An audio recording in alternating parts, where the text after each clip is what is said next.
Steve, as we just discussed, we both cut the grass tonight. Very proud of us for cutting the grass. Takes you significantly longer. Stuff Summer says yard cutting night, whatever, lawn night. Yeah. No, that was awful. Yeah. Takes you significantly longer. So you have your ride-on mower. Yeah, how long did it take you to mow your yard? 20 minutes now? I think I got it down to 20 minutes. It depends on how much I screw around and like do a quick pattern or just kind of, You do patterns? No, but like sometimes like you're supposed to go like one direction one week and then another direction the next mow. So it's because it's good for the grass. People tell me online. You could maybe you could, if it's small enough, you could come up with some kind of little design in the yard there. I'm sure we could. I don't know. You have a ride-on mower, so it's much easier for you. Yeah, but it's bumpy because I need to fix that. Yeah. No, I gotta do that. Anyways, this is this week's podcast where we're just gonna talk about cutting the grass all week because it rained a lot in Steve's neck of the woods. Name of the podcast, Stuff Summer Says with Steve. Yeah, it's just us tonight, but I feel like we've like accidentally pondered into a busy season, right? Between Hall of Fame stuff that we got done last week. We've got a busy episode with Blue White, the draft, a couple other things, and of course, Penn State Sportsperson of the Year that we're going to name and debate. Biggest moment of the year for some people. Yeah, yes. People have been counting down the moments to that. And then like next week, we got to start doing kick time guesses. And like it's a really like for not that much football going on, It's a busy time of the year for this hyper niche podcast. I think let's start with Blue White weekend. Let's start with the Blue White experience. I think the main news of the week is the fact that you went. I stayed for the whole thing. I can't believe it. Did you tailgate? We tailgated at home. Tailgated at home. Just kids rolled were here. right up. Kids were here. Tailgated here. Rolled right up. Did not. There was somebody in the parking lot that we thought we were going to squeeze in too late. So they were probably been looking for a permit, even though nobody was in that lot.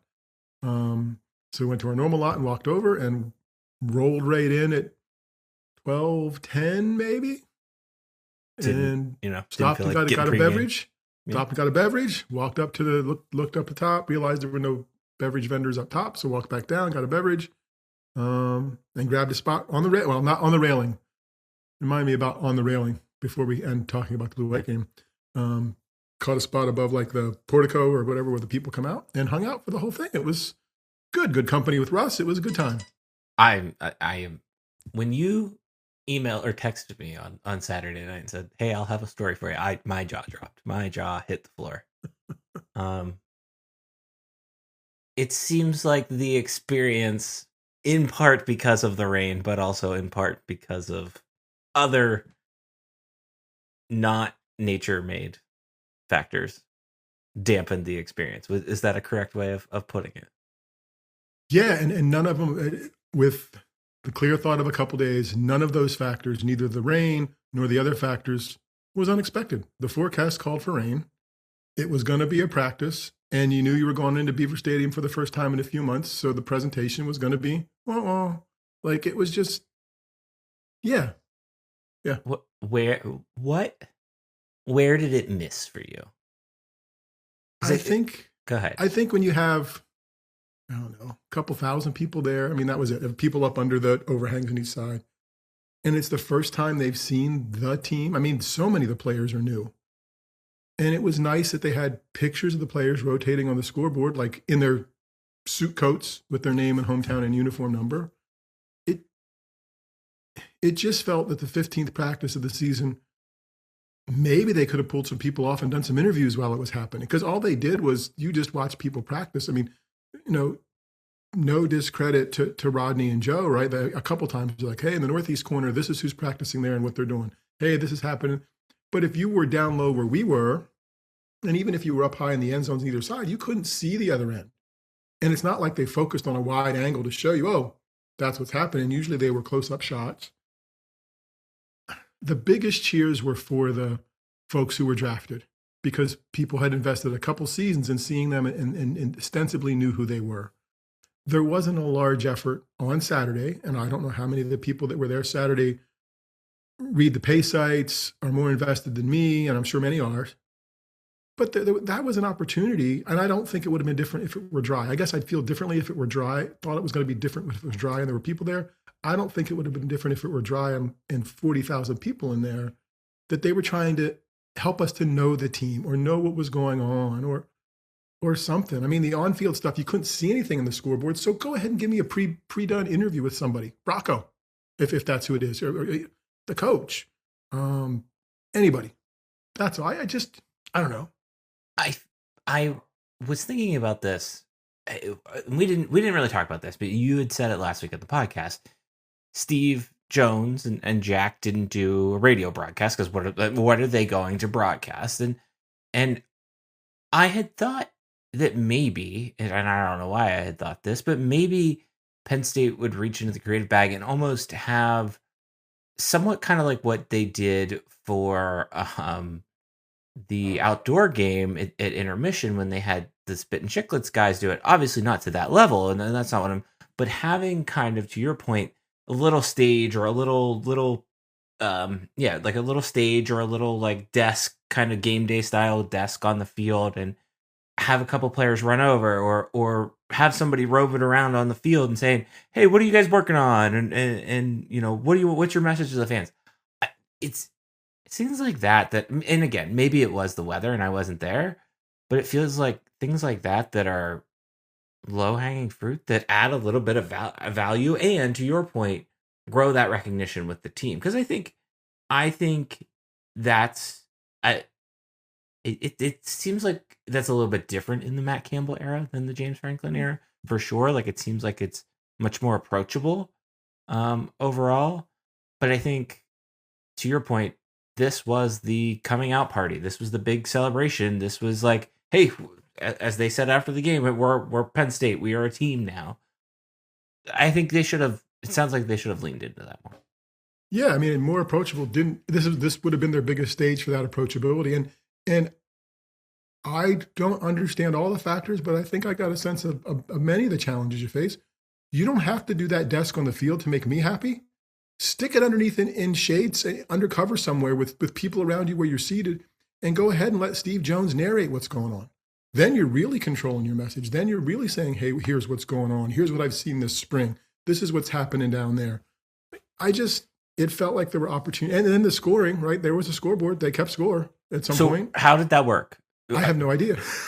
I think they got points for first downs. Okay. I think it was offense and defense. I think the defense got points for stops, turnovers. There was a pick six, because there was big points there for that. But there was never any explanation. Now, it's possible at 10 minutes of 12, they said, hey, here's how the scoring's going to work. But I got to tell you, we weren't the only ones who walked in at 12:10. So maybe at the middle of the half of quarters that they're doing 11-11, halfway through the 11-11 stuff, hey, the score's this way, this much at this point. That's because this team did this and this team did this. We got 18 more reps to go. This is how points will be scored. Just so you know, none of that. That's interesting, because remember, that was the whole Bill O'Brien thing. I believe Bill O'Brien was the inventor of the bizarro. Well, I'm sure some analytics person tells you that a first down's worth so many points right. or so many yards, and that's how they do it, and they translate it. But they just didn't communicate that to people. And I don't think that was because the sound system sucked, because I think we could hear the want when people were talking, and it wasn't about that. But yeah, it's your biggest moment of the year aside from a game. It's when you have the most people there. So just do something and thank them. It was great that Tanisha Wright showed up, and she did a We Are chant, and they showed for women's basketball tickets. And it's great that Coach Campbell after the game said, hey, can't believe how many people were here. Thank you. That said, there were 10,000 people around the place that were there. So if he thought that was impressive, wait till that first home game. But he could have said, I just felt that, and not Terry Smith, it should have been Matt Campbell. She said, hey, this is really cool. Thanks for y'all being here. You're a hardy bunch.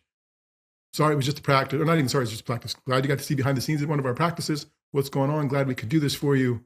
Thanks for braving this weather. Really appreciate it. We are. Even something that simple would have been a home run. So I was thinking about this because there were a lot of people sharing images of the game and not that many people being there. And think there were a couple interesting points I've read over the weekend about spring games in general, and maybe in particular the blue-white game that I kind of want to mildly ask you about. But I think the one that was interesting to me was we collectively, between pace sites, between the fact that NIL exists and Roar Plus exists and YouTube and players have their own podcasts and I can go read 600 articles about the press conference and this, that, and the other.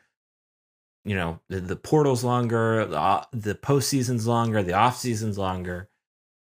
I can go get all of that 365 basically. Whereas back 15 years ago, maybe about 15 years ago, 2020 or 2010 rather, right? Like it was football started August 31st and it ended January 1, and then nothing happened until April 22nd or whenever the blue-white game was that year. Do you feel like the amount of football we have and the way we consume football, and particularly in the college game, we talk about this with the NFL as well, but do you feel like we have like over footballed ourselves and that's why blue-white, for the way it was publicized and the way it rolled out and played out, sans the weather. The weather was obviously the biggest factor and why people didn't show up. Do you think that was a big part of like why Saturday was a wah-wah for you? I know. I think it's me being hard on the presentation because that's kind of who we are and what we lean into. Yeah. I think the weather. I don't think it's the stuff. I think it was the inclination of Penn State Athletics, not to want to make it more than it was. I mean, knowing that they weren't going to have a crowd. If the weather would have been better, now if the weather would have been better, and it would have been the same presentation. If they would have had the 46,500 people that Oregon supposedly had for their spring game, or the 40,000 Ohio State had for theirs, and it would have been the same presentation with, I think people would have complained. Like if you'd have only had the two scoreboards and you couldn't have seen what was going on and they weren't telling you, people would have been like, "What the heck?" It's a credit to the Penn State fan base, and I didn't go down rabbit holes on message boards. People say, because it was free. What are you going to complain about? Free, right? So I don't know that it's enough more football, because those places, people are still turning out. And went and looked, because they still write about games and concerts and money making for schools. The top 10 teams in the AP top 25 last year, of those 10, all had a spring game this year. Only Ole Miss was the only one. They did a practice with autographs and Q&A with the coach. And then 8 of the 10 schools, everybody except Indiana and Miami, the two teams in the national championship game, and Miami doesn't probably control its stadium as much as everybody else in the top 10. Everybody else in the top 10 has either a major concert at its stadium or a major entertainment. Somebody has the Savannah Bananas. A&M has the Savannah Bananas. So, part of me thought, this may be the last one, because they're going to find a way to make money with the stadium on a date like this. But then the other part of me was like, well, no, you were just at Notre Dame, and they do concert one week and game the next. And Ohio State did game one week and concert the next. So the model exists where you can do both. It'll just depend on the DNA of the athletic department at Penn State if they want to continue to do something football related in the spring that's public. And I'm interested to see. I want to see what it's like next year. I think what's weird about this year is people are connected to Penn State football. And again, the weather and with the fact that I think they shot themselves in the foot by calling it blue-white practice and tempering those expectations that, hey, there's not going to be. But I don't think it was an unintended shot in the foot. No. I think they intended to. Yes, but even in the James Franklin era, when they didn't do games, they still called it the blue-white game or the blue-white weekend. Like it, and I just feel like that was a part of.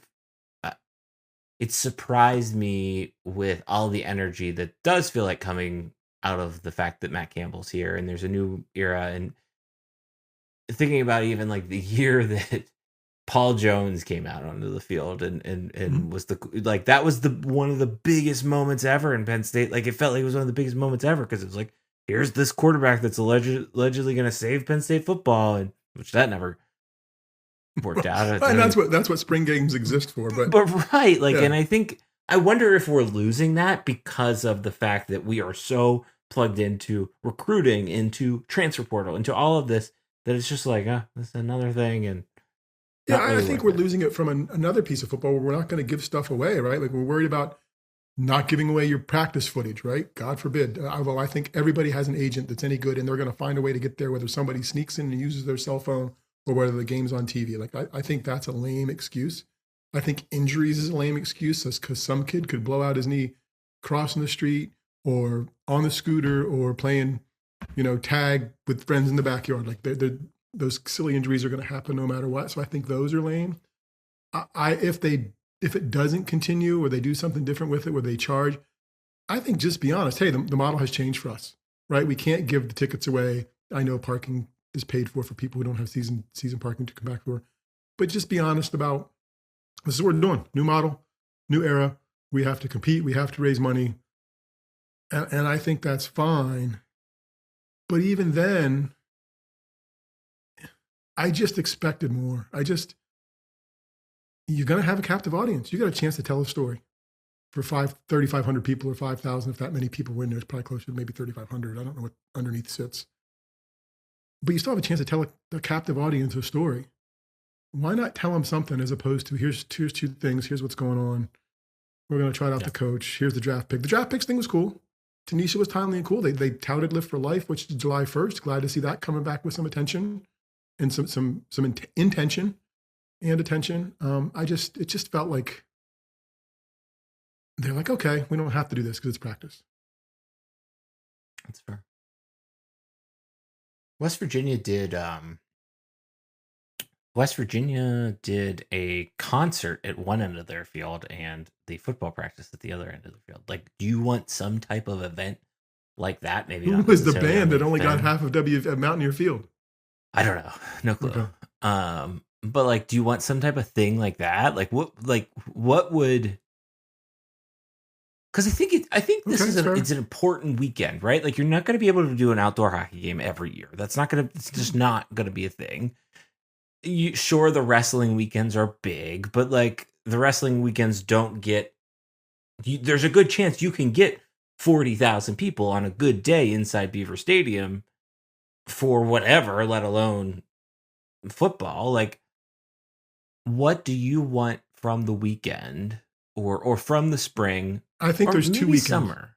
I think there's 2 weekends, right? Yeah. There's a concert weekend or concert/event, whether it's the Savannah Bananas, which will still be hot in a year or two when they open the stadium up again and they could probably put some butts in seats, or it's a football weekend because a couple of the top 10 concert places that are in the top 10 aren't like spring. They're a little later summer. They're May or summer. So I think there's an off-season concert, something that's going to put you, ideally sell the place out as much as you can, whatever that is, 77, 80, whatever it is with a stage, big stage.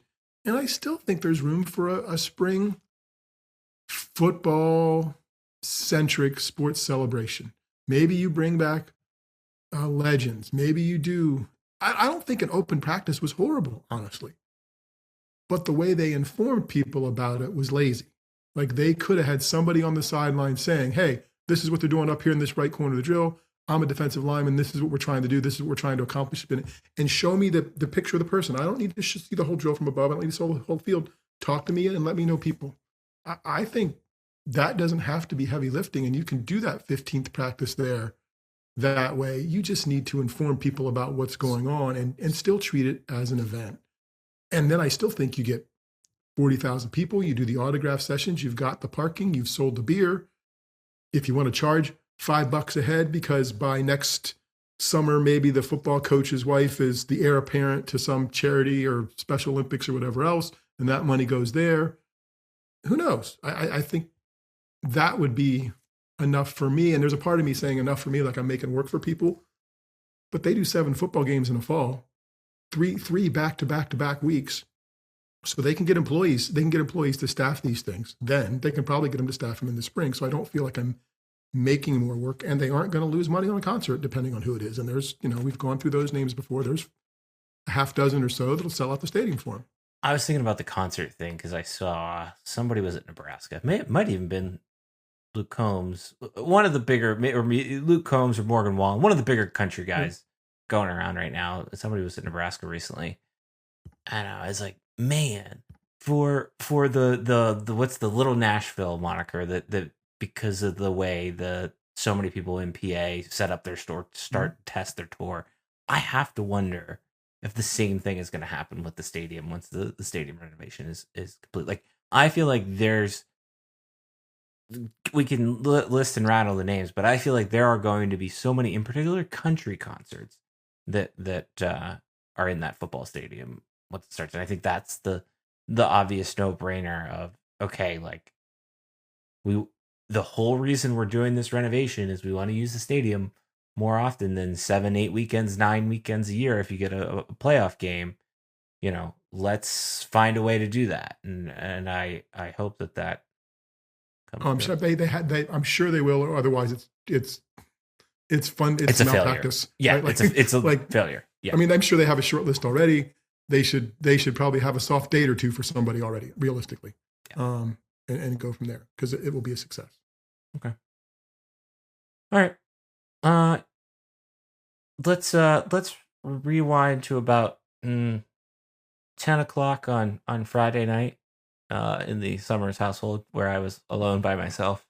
The Lightning are in the midst of going to their third straight overtime game. And out walked Joey Porter Sr. and Joey Porter Jr. Joey Porter Sr. in particular, one of my favorite Pittsburgh Steelers ever. Did I think the name Drew Allar was going to come out of his mouth? Did I, in a million years, think that was going to happen?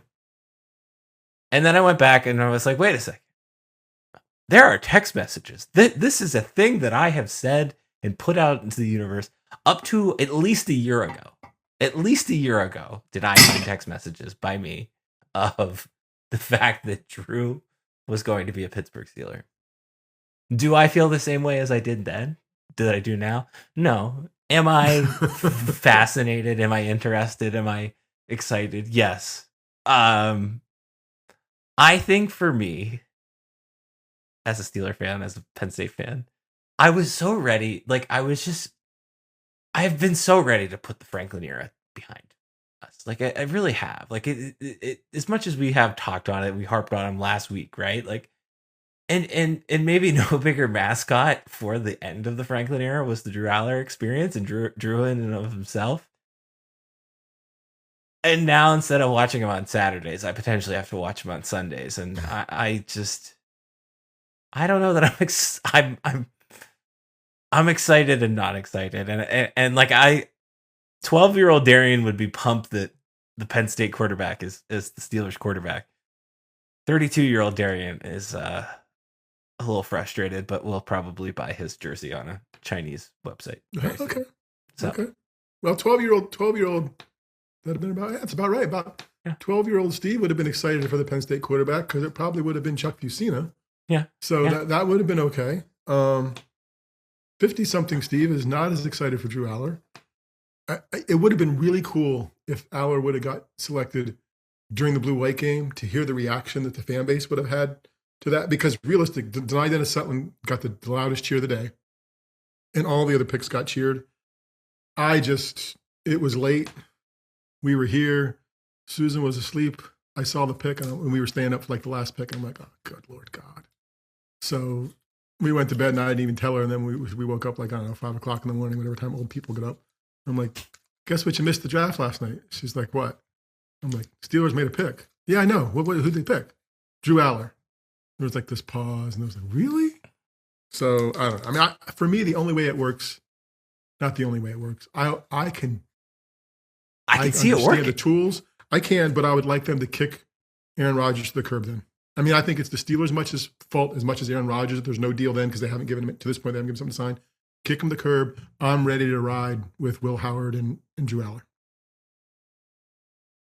Come many loss and a couple victory, because at least they're there to be teammates for people. I'm tired of hearing about how Aaron Rodgers is such a great teammate when all I do is see him belittle and bitch at people on the field. And he's not there doing OTAs to ostensibly build that stuff that I think must be happening for a teammate. So Give me the two. Give me the rookie and the 1 year guy. I think why I'm so fascinated about it is that plus all of the this is like a lot of people are like, this is Kenny Pickett 2.0, and it's different. I feel like Kenny Pickett was the first round pick. Was it one, a first round pick, and two was the airing of the sins of not drafting Dan Marino, right? Like here's the semi-local boy who, okay, now we have an opportunity to do this, first real opportunity to do this, and the Drew thing is so fascinating because it's like everybody that is a Steeler fan that it lives in the state of Pennsylvania has an opinion on him. Even if you're a Notre Dame fan, even if you're an Ohio State fan, you have an opinion on the guy.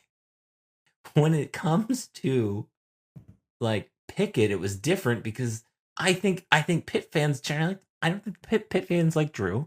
I think most Penn State fans got tired of Drew, right or wrong. If that's, I don't know that it's all fair to him in particular. Because I don't know either. Kenny Pickett was a compiler. Kenny Pickett put up numbers in the ACC and was a compiler, and the numbers look better than he was physically. Yeah. Drew is physically gifted. Your concern after seeing him for several seasons behind center is, and it's all perception, it's where you're watching from row, 32, seat 6, whatever, is maturity level, right? Like that, and just decision-making and maturity. That's not physical gifts, and every coach looks at somebody with those gifts and says, oh, we can fix that. Maybe. I don't know. Like, I don't. There's a demeanor that a quarterback has, a really good one, and I don't know that I've seen it. But he was very accurate that one season, and he's the most accurate quarterback in Penn State history. Like that's the thing. And the knock on Franklin is this is not his kind of quarterback, right? His quarterback is McSorley, not Drew Allar, and not Christian Hackenberg. So I have not listened to the full context of the quote, but good Lord, Terry Smith was even saying that today, right? On the Fan. I saw the headline. Yeah. And I think this is such a fascinating project. And I think all of that is to say, like, I think it's a cool thing, right? Like this is look this up. This is the third time that a Penn State quarterback has been drafted by one of the teams in state. But like only one other guy played for the Eagles, and it was both Eagles players. Both of them went on to have like incredible CFL careers. I don't have the names in front of me. If you go look at the website, they're on there. I think this is like, it is cool. It is neat. It is cool. I would, as a Steelers fan, right? If you could have taken him in the 5th round, I'd have felt better about the value. Yeah, and get me something. But yeah, it'll be fun to watch, and I'd like him to get a chance. I'd like him to get a chance more than the old guy because I know what the old guy can do, and he's not leading him to the playoffs. So let's figure out how the young guys play. I think that's fair. All right. Would you like to debate and name a Penn State sports person of the year? Go first, because I have 4, and we talked about bringing 3. I brought 8 names. Oh yeah, I brought 8 names. I have an honorable mention, and then 3 legitimate ones. Oh, I have. Okay. Give me your honorable mention. Okay. All right. My honorable. Wait a second. How's your math? You have 1 honorable mention and 3 legitimate names, but you have 8. Yeah. No. I have 1 section of honorable mention. Actually, I have 2 sections of honorable mentions. Okay, give me your honorable mention. I have an honorable mention, and I have 3 finalists. Section 1 of my honorable mention. Kalani Sitake, the BYU head coach. I was going to have him too for discussion purposes, so that's great. I think that's wonderful. Thank you for saying no, sir. Okay. The person who leaked the Pat Kraft audio. Your list is also so much better than ours. Yes, very good. But wait, that's tier 2 of honorable mention, not tier 1? That's tier 2.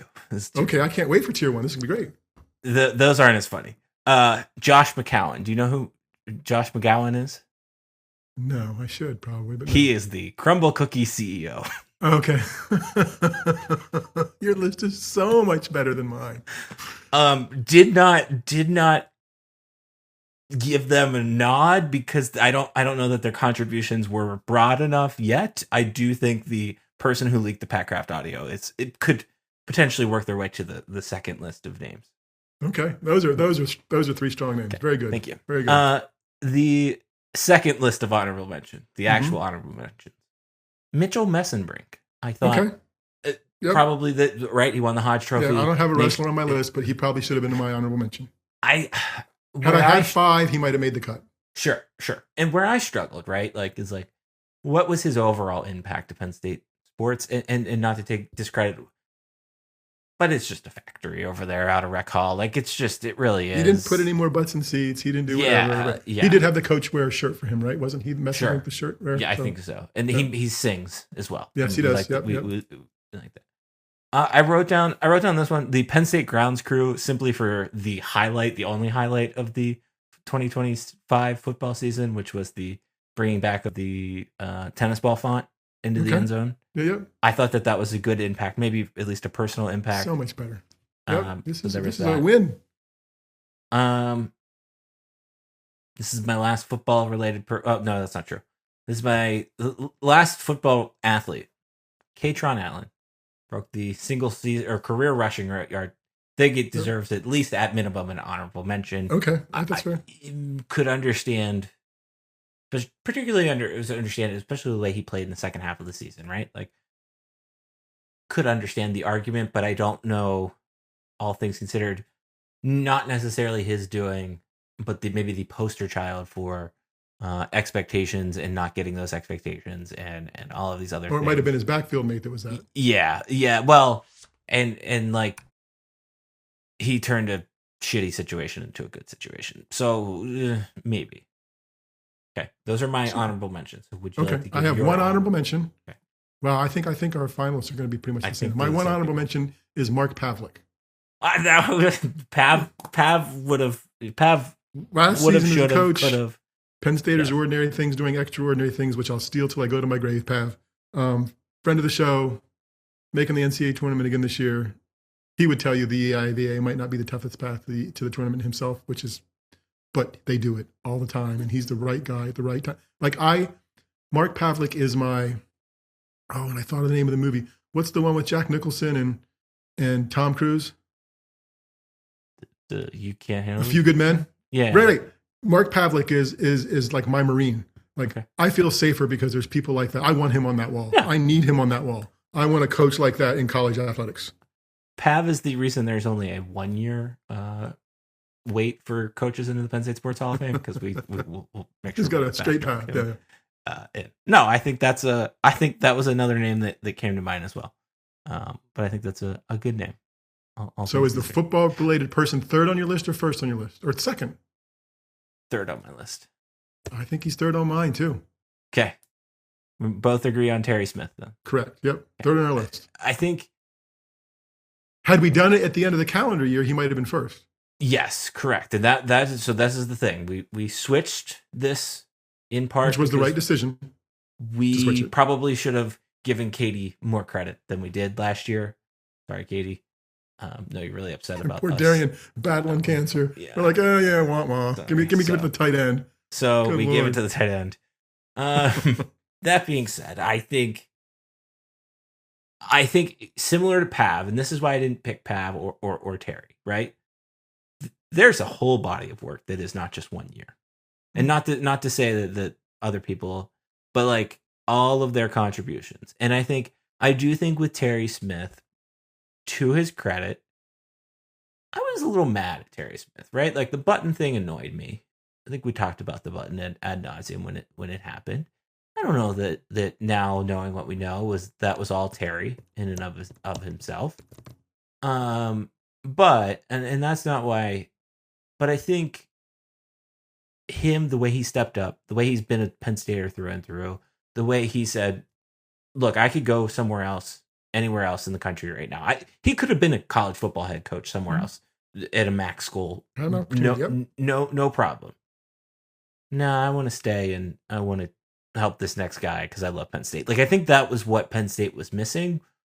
And we talked about this at the end of the Franklin era, right? Like, Penn State was missing somebody that would put Penn State first, and it felt like Franklin in particular did not. And I feel like Terry Smith put Penn State first, and I think at minimum he is on my third for that impact. I think I won't forget what Terry Smith did for Penn State for sure.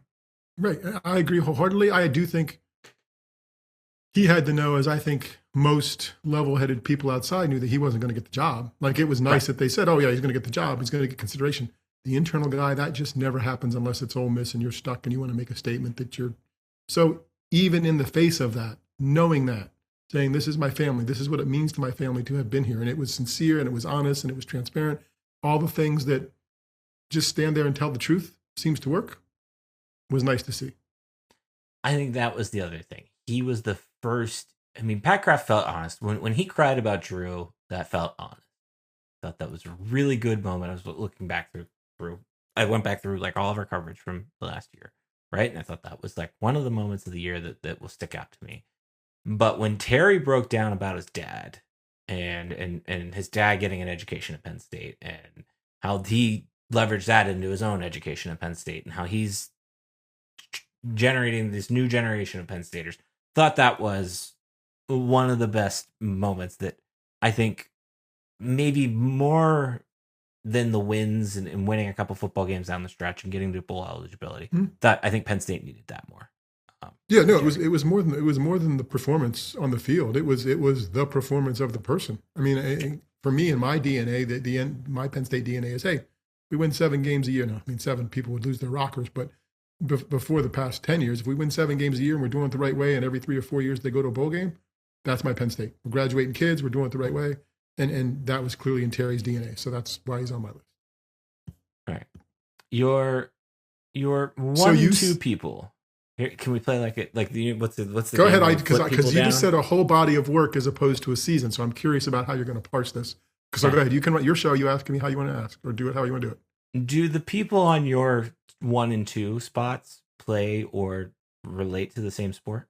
Yes, they do on your list too. Why are we? I don't like this. I don't like that we have become one brain, because I know that your number 2 is Gavin McKenna. Correct. That is also my number 2 as well. Yeah. I think, but that's like any look. Go ahead. There's no other 2 people it could be. Correct. There's who's the student athlete? There's Terry, the person who leaked the audio. Yeah, your honorable mentions are wonderful. The crumble cookie guy, the person who leaked the audio, Kalani Sitake. Those are all solid honorable mentions. Correct. But if you're talking about a year, this academic year for Penn State athletics, the Sportsperson of the year. So I guess that's the splitting hairs, right? I had McKenna second but it's a tougher thing for him to really be successful, right? I mean, without Gavin McKenna, there's no stadium game. I mean, I guess that's without him. There's no stadium game. There's no spit and chicklets. There's no hockey team struggling in some ways because they don't know how to deal with the attention. Tessa Janicki, how many good women's hockey teams are there? 8? About that. About 8 to 10 that can. Okay, so maybe I'm not giving enough. So so she had the most success. I forget the Olympics, I guess. So I guess the Olympics, that tips it, right? Olympic champion, host the Frozen Four at home for the second time, participate for it the first time, All-American, all those things, fill out the arena for the women's NCAA Frozen Four. I mean, I had her first too. It's just you could split hairs a little bit. I think what is why, kind of going back to one of my counterparts, why I picked Tessa over Gavin. And this is no knock on Gavin, because this was always part of the deal. But Tessa has been here, and we have, in a lot of ways, Tessa's growth is a symbolic measure of the growth of Penn State women's hockey that I think, like, obviously, like, last year was very much the same year in a lot of ways that Penn State women's hockey had for the men's team, right? The men go on their Frozen Four run. They have this big, okay, now this isn't just about the novelty of them having a program. This is about them having expectations. I think there would have been those same expectations had they got Porter Martone, had they not gotten Gavin McKenna, had they not gotten Porter Martone, had they kept the same roster more or less going into the season, because everybody knows how to turn on ESPN during the Frozen Four and say, that's my team, right? Yep, that's fair. And I think for Tessa, it was more about, hey, Don't forget about us. Don't we're here too. And I think particularly like in this moment of women's sports growth, the way we have seen it, Penn State, a lot of it is bypass Penn State, right? Like we can talk about how particularly how the Lady Lions have been left in the dust in the boom time of women's sports, in part because of Caitlin Clark and really all of the other factors.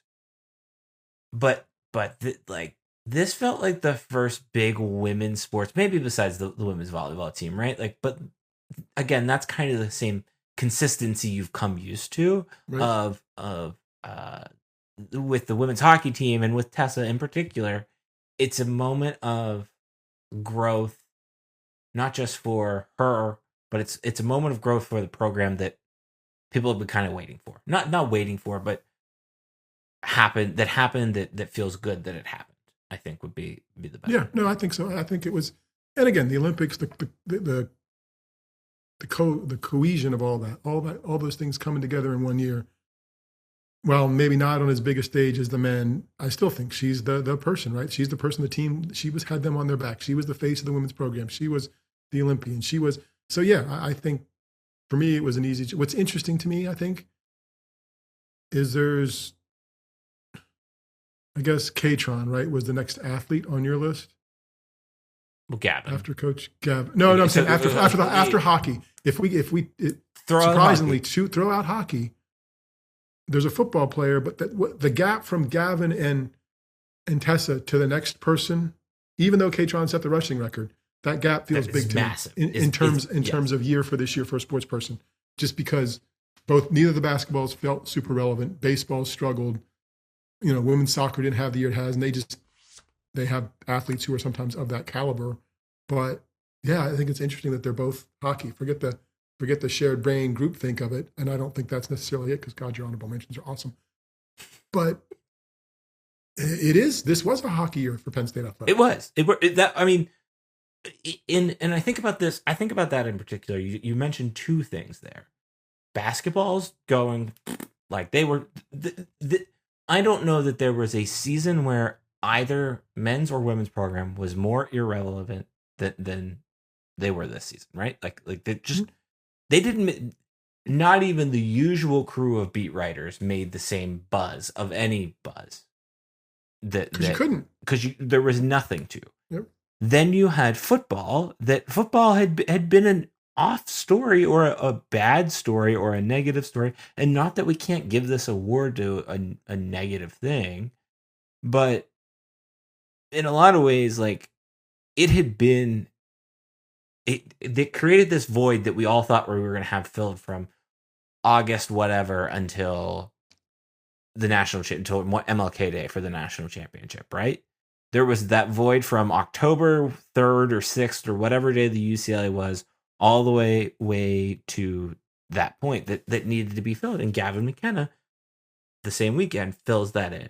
And then we get to the time when there probably could have been a little bit more buzz about the football program right in the portals going. And sure, there was a lot because of all the Iowa State going, but there wasn't like the big splashes or the big retaining right. things there was the previous year. And then you have Tessa go to the Olympics and win the first athlete gold medal at the Winter Games, and you have then them go on the run to win the conference, and then them finally get over this little bit of a hump that they've been stuck out of not winning an NCAA tournament game, to having the they had the number 1 and number 2 most attended games in Penn State women's hockey history, in part because of her. Sure, one of them was outside, but the other one was indoors. Like it was, right. And there was pressure on them too, because they knew from the start of the season they were hosting the Frozen Four. Yeah, I mean, which they had done several years ago when Ohio State came and won it. So there's some pressure there to know you're a good enough team to get there, and you have to get there. So it wasn't like it was totally in a vacuum. So yeah, impressive stuff by them. All right, so yeah, our Penn State Sports Person of the Year, that is the PSSP. That's the 3rd annual award. OYSSWS. Pat Kraft, Tyler Warren, and Tessa Janicki. Yes, it's Tessa Janicki. Okay. Steve texted me this morning.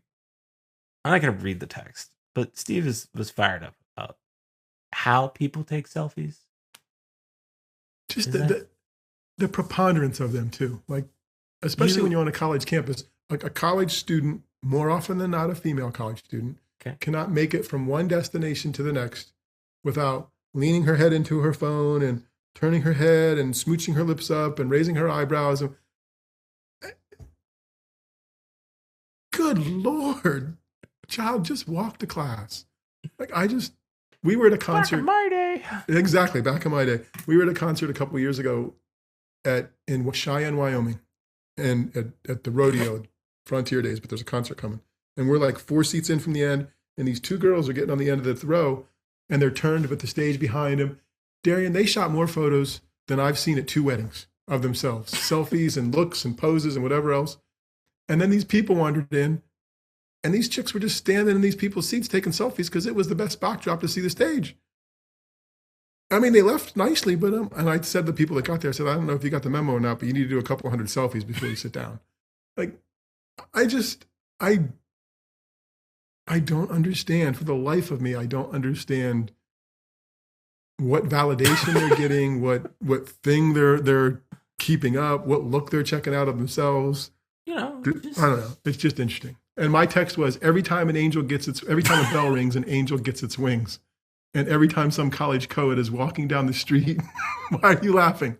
Scrunching up her face to make a selfie as she goes somewhere, I die a little bit on the inside. Because it's true. Text message sent to me at 8:30 in the morning. It was 10:10. It felt like I was waking up. I just expect more from college kids. I like them to be a little bit smarter. That's all. A little bit self-indulgent, less self-indulgent. I will defend my generation of being strapped to cell phones. All of that is to say, the duck face should have died with 2016 graduating class. Okay, so there you got a decade. So sure. I mean, when we're on vacation, that's how we take pictures, usually, generally speaking, with a selfie. Sometimes we'll ask people, okay, can you take a phone? Can you take our phone, take a picture? I do think that is just like a particular like age thing, right? Like think from like 16 to like 25, you just take a lot more selfies than you do by the time you are 26 or 32. That's probably true. So I need to maybe build a bridge and get over it. That being said, it just hit different this morning. I don't understand why people get mad when people take pictures at concerts. However, you do not need to view the whole concert through your phone. Take 2 pictures, 1 video, you're done, get out of there, watch the concert, live in the moment, people. It's true. There were a lot of phones at like the last concert I was at, and I'm like, okay, well, it's here. I'm making little wrinkles in my brain, this memory, and I'm not. Wow. Part of it is I'm probably not bright enough for my phone. I might drop it, but still. There it is. Well, that's this week's podcast. I think we've covered everything. Yeah, I think we covered everything. We'll have a little write up about Tessa on the blog. Steve, sounds like Steve might be working on something. Next week we will do our annual tradition, our 4th annual now. At least our 4th. Yeah, I think at least, yeah. At least in the written format too, as well, of guessing our kick times. I feel like it's going to be really hard this year. I think I was thinking about it. There's only 2 that are obvious to me, and one of them, which is extremely obvious because the game is on a Friday. So we have that. And then we will get you prepared and ready through the announcement the following week of kick times. We can probably even talk about those. And then we've got a couple other things coming, like kind of hitting the end of the athletic year. Baseball season not going well, but that one will kind of wait for baseball season to officially end before we unveil what we're going to unveil. Okay. And then, yeah, we'll get you through the summer with a lot of Adidas content, a lot of Nike content. I'm putting the countdown on the blog tonight, so you can count down along at home. So, anyways, all that is to say, if you want to check out that countdown, it's on a website called Stuff Summer Says with Steve. Nope, that's the podcast name. stuffsummersays.com. On that website, there's a section called With Steve. My email is Darian@stuffsummersays.com. Steve's is Steve@stuffsummersays.com. Please email him your selfies this week. Would really appreciate that. It's a good thing he doesn't check that inbox all that often, but just make sure it's nice and full with selfies. Then let's see what else. 5 stars, thumbs up, appreciate that. Lastly, you can find me on the internet at Stuff Summer Says. You can find Steve @Steve Samsel. See ya. Bye.